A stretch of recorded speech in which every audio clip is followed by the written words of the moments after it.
Welcome back to the garage, everybody. It's Monday night, the charts are glowing, the engines are warm, and yes, it's me, Avatar John, the man behind the wheel and your guide through the madness of another crypto market recap. Strap in. We've got a big one tonight.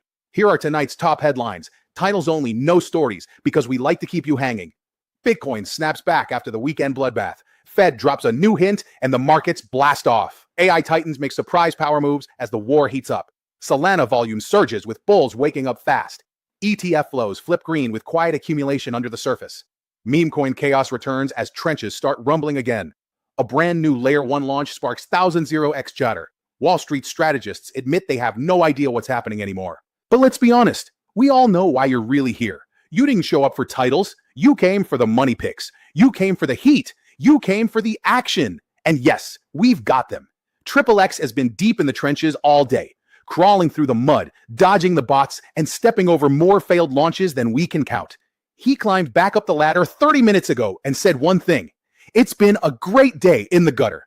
So do your part. Smash that like, hit follow, share this with your fellow degens, or that one friend still rocking his chill guy shirt who keeps saying he's holding, but hasn't checked a chart since 2022. All right, Garage Gang, Chapter 2, the market snapshot. Let's open this thing up and lay the parts on the table. Today was one of those days where the market walked in like it forgot what happened last week. Bitcoin came out swinging, sitting confidently in the high 80,000 range, like it didn't just survive a $2 billion liquidation dunk tank. It's like watching a fighter wipe blood off his mouth and say, "That all you got?" Ethereum is over here pacing back and forth around that 3,000 mark. You ever see a mechanic tap a gauge over and over like it's almost there but won't quite commit? That's ETH, flirting with the number, whispering to it, but refusing to punch through. And Solana, oh Solana. 1 minute it's in a ditch, the next it's back in the fast lane pretending nothing happened, holding that 130 area like a cow pretending it didn't escape the ranch earlier today. It's stable, but you keep side-eyeing it. Now, the equity markets, completely different story. We got the classic everything rally today. The big index up about 1.5%, tech blasting nearly 3%, AI stocks doing donuts in the parking lot. It's like someone snuck into the Fed and hit the good vibe switch. Crypto's total market cap pushed back toward that magical 3 trillion number.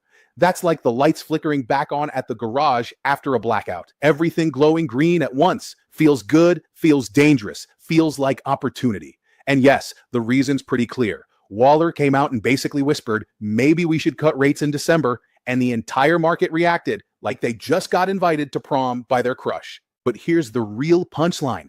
Atlas calls this whole setup a reflation rally riding straight into a holiday liquidity trap.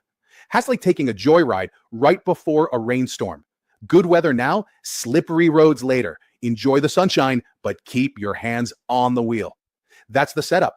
That's the battlefield. Now let's move on. Tonight's news cycle was like watching 5 different shows at once, and every one of them thought they were the main character. Headline number 1. Waller from the Fed comes out and basically says, hey, maybe a December rate cut isn't the craziest thing in the world. Markets heard that and instantly hit the nitrous. Stocks, crypto, your cousin's meme portfolio, everything lit up like a Christmas tree. One little sentence from the Fed and the whole market acts brand new. Headline number 2. Bitcoin shook off last week's beating like it just walked out of a boxing ring, still smiling. We're talking $2 billion in liquidations, gone, and Bitcoin climbs back into the high 80,000s like it's late for work. It's giving heavyweight energy again. Headline number 3. Monad goes live and suddenly every influencer with a keyboard is yelling next 1000x. You ever notice how every time a new Layer 1 launches, everyone thinks they've discovered the next internet? Clark's got the receipts. Big VC backing, Coinbase hype. But tokenomics? Let's just say we'll keep them in the waiting room. Headline number 4. The AI titans are back at it. Google, Tesla, Broadcom, all ripping today. They got sold off hard last week. But today, they marched right back up the stairs like nothing happened. The AI trade is that friend who refuses to take a hint and just keeps winning arguments. And headline number 5. Spark of hope from ETF land. Spot Bitcoin ETFs flicked green across the board today. Not a flood, not a tsunami, but a pulse. And in this market, sometimes a pulse is all you need. Clark's official note for the night: narratives are shifting fast, but direction matters more than volume. The man loves his metaphors. Now that the news tower has spoken, let's shift gears. Because headlines tell you what happened, the garage tells you what matters. We are rolling down from the command deck with that 20,000-foot view like he's staring at the whole world through a sniper scope. When Atlas talks, you don't sip your coffee. You hold on to it. He's calling the current setup a reflationary risk-on momentum window. Sounds fancy, but here's what it really means. The market's acting like it wants to party again, but the bouncer is watching the door. We've got about 72 hours of green runway, not a full trend, not a new cycle, just a window, a pocket, a moment. And moments can vanish. First pillar, rates. After Waller's little microphone moment, the odds of a December rate cut jumped up into that 70 to 80% pocket. You could practically hear Wall Street unzip their emotional jackets and exhale. The 10-year yield backed off the danger zone like a wild animal deciding, okay, maybe I won't bite today. That gave tech stocks room to breathe and gave Bitcoin permission to stand up straight again. Second pillar, liquidity. And this one is sneaky. Money is still draining out of the reverse repo facility, which Atlas calls synthetic QE light. That's basically cash dripping back into the system. Add China injecting into the yuan, Japan refusing to let their yields blow up, and suddenly the global plumbing doesn't look as clogged as it did a week ago. Third pillar, the dollar and volatility. The dollar index stalled, didn't break higher, didn't collapse, just chilled. Meanwhile, bond volatility is still elevated. Picture equities trying to sunbathe on the beach while bonds are over in the corner screaming into a pillow. Mixed signals everywhere. So what's Atlas's verdict? Simple. We've got a tactical bullish window heading straight into the turkey trap. That's his term for the Thanksgiving week liquidity cliff. Traders vanish, books go thin, algos start hunting stocks like sharks. You can make big money or get evaporated in seconds. So yeah, the next few days look playable, but your hands better stay on the wheel because the weather doesn't stay clear forever. All right, macro handled. Let's see what the on-chain librarian dug up in the data vault. Let's lift the floor panels and see what the chain itself is telling us. Because price lies, headlines lie, sentiment lies, but on-chain never does. The first thing that jumps right off the console is the leverage flush. And when I say flush, I mean someone pulled the handle and sent the entire casino down the drain. Open interest on Bitcoin is down roughly 35% from the October peak. That's not a dip. That's a full system reset. We're now back at levels we haven't seen since spring, which means the tourists, the gamblers, and the late-night leverage junkies all got washed out. Funding, which spent the entire downturn screaming in pain, has reset back to neutral. Not greedy, not scared, not overextended, just balanced. It's like everyone was forced to step outside, take a breather, and start fresh. That's rare, and honestly, it's healthy. Then we look at spot versus perps. And today, spot was king again. Real buyers, real coins moving. When spot volume takes the lead, that's the difference between a sugar high and an actual meal. And today was a meal. Next up, the big wallets. Whales stepped in around that 80 to 85,000 zone. Quiet accumulation while everyone else panicked. And exchange reserves keep trending down. Supply keeps shrinking, demand keeps creeping. And that silent supply shock clock keeps ticking a little louder each week.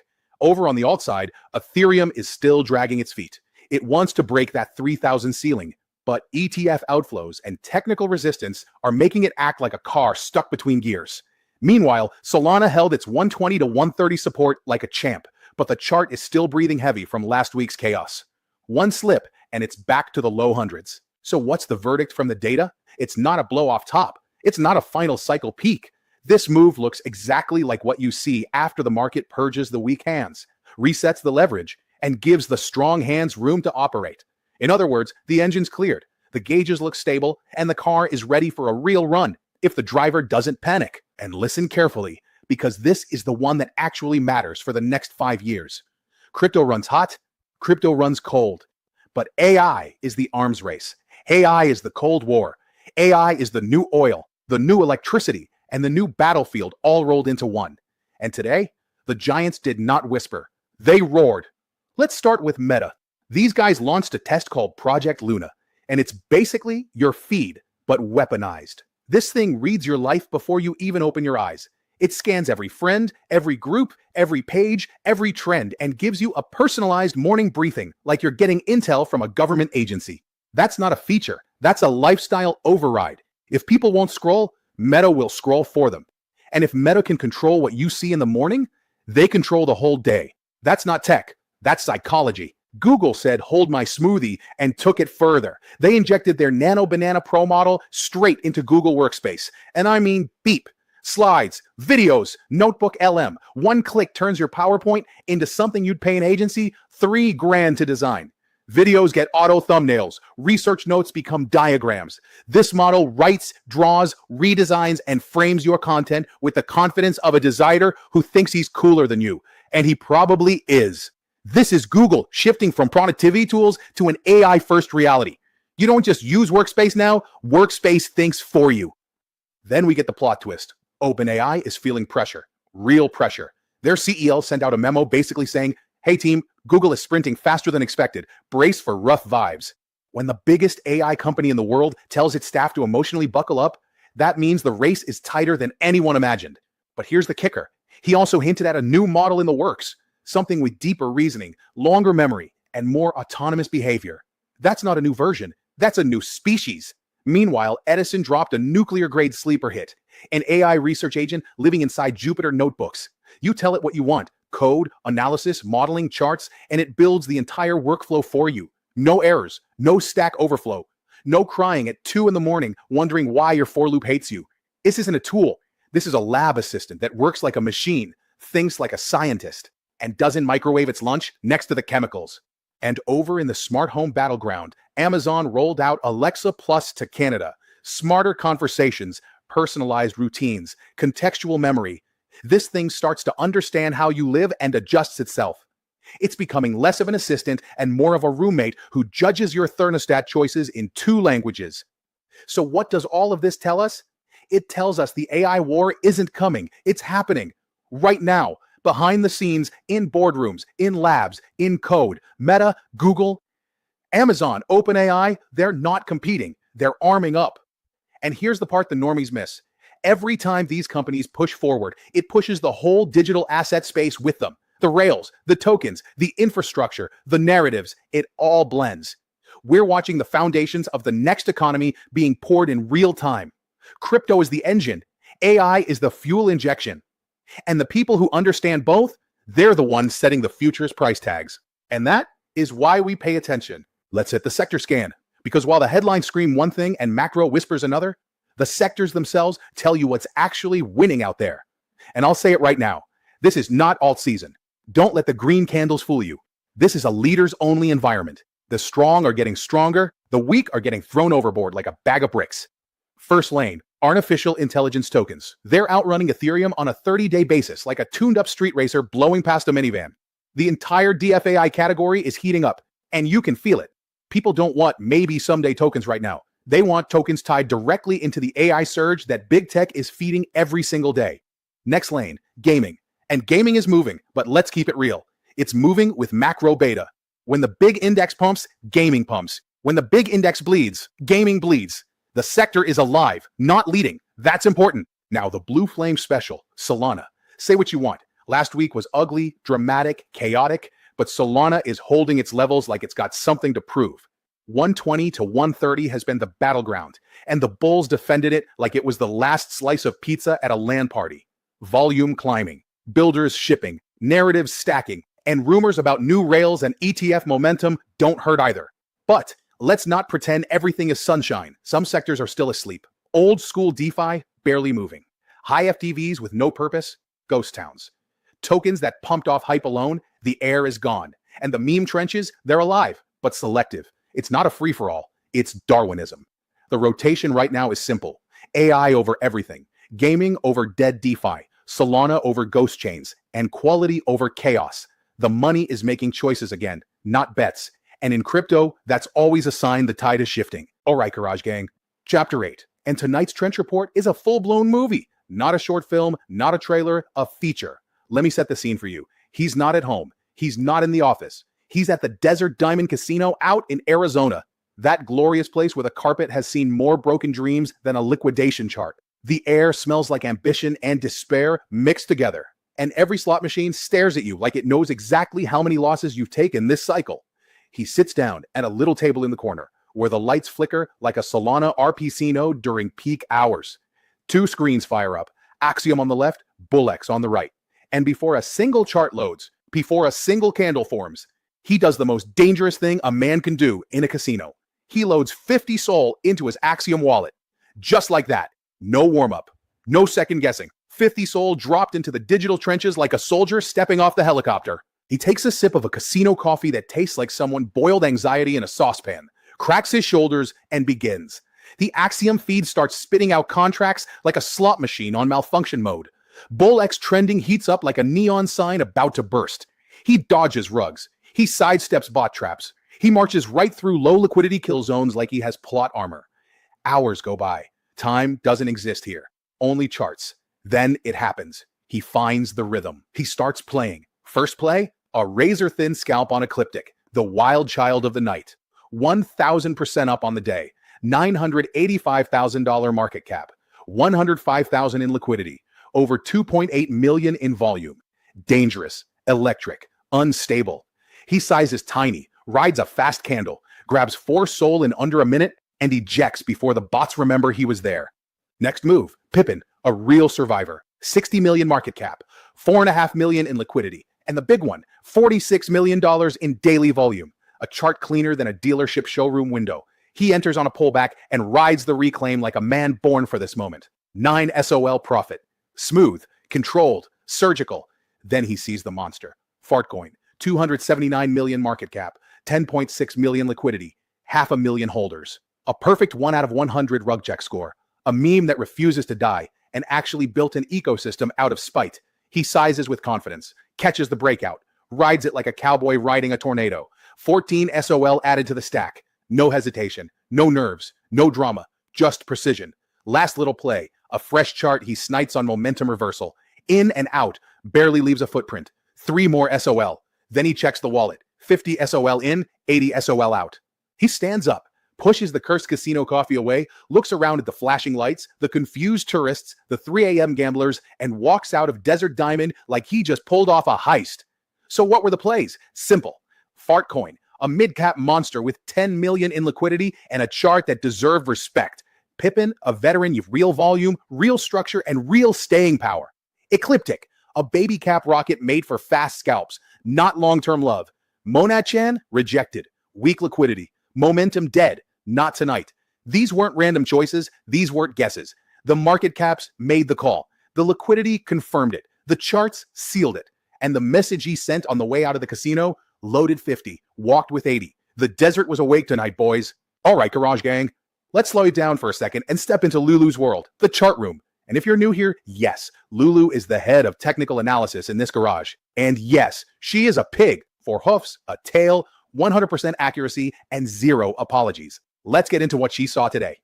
First thing, Lulu ran Bitcoin across 3 time frames, the 1 minute, the 15 minute, and the 1 hour. That gives us the pulse, the heartbeat, and the whole body. And she kept it real simple. Here's what she wants the garage to pay attention to. On the 1 minute chart, Bitcoin was making clean little higher lows all morning. If Bitcoin breaks above 87,950 on the 1 minute, we go straight into 88,200. But if we break down and lose 87,450, the floor disappears and we slide right back to 87 flat. Fast. On the 15 minute, this is the real intraday engine. Bitcoin has to hold that 87,600 region. If it does, it targets 88,400 and then 88,750. But if it loses 87,150, that door opens right into 86,500. And that's a drop you'll feel. Now the 1 hour. This is where the big decisions happen. If Bitcoin reclaims and holds 88,300 on the 1 hour, the road opens back up to 89,000 and even 90,000. But if we lose 87,000 on the 1 hour, we slide into 86,200. And if the market gets moody, we might see 85,500 blink. Now let's talk trades Lulu made today. 2 clean wins, nothing fancy. Early this morning, she caught the 1 minute higher low break at 87,250 and rode it straight up into 87,620. Pure micro precision. Then later in the afternoon, she nailed that 15-minute trigger line bounce, 87,420 into 87,980. Smooth, clean, textbook Lulu. So here's the quick Lulu map. Above 88,300 on the hour, we're heading to 89 and then 90. Lose 87 on the hour, we're visiting 86,200. Above 87,950 on the 1 minute, 88,200 is next. Lose 87,450, back to 87 flat. Hold 87,600 on the 15 minute, 88,400 is the next stop. Lose 87,150, down to 86,500. And look, none of this is financial advice. The head of TA in this garage is a pig. A very talented pig, but still a pig. And if you're taking chart advice from someone with 4 hoofs and a tail, that's on you. So smash that like, hit follow, share this with your degens. We're building this one warrior at a time. Let it rip.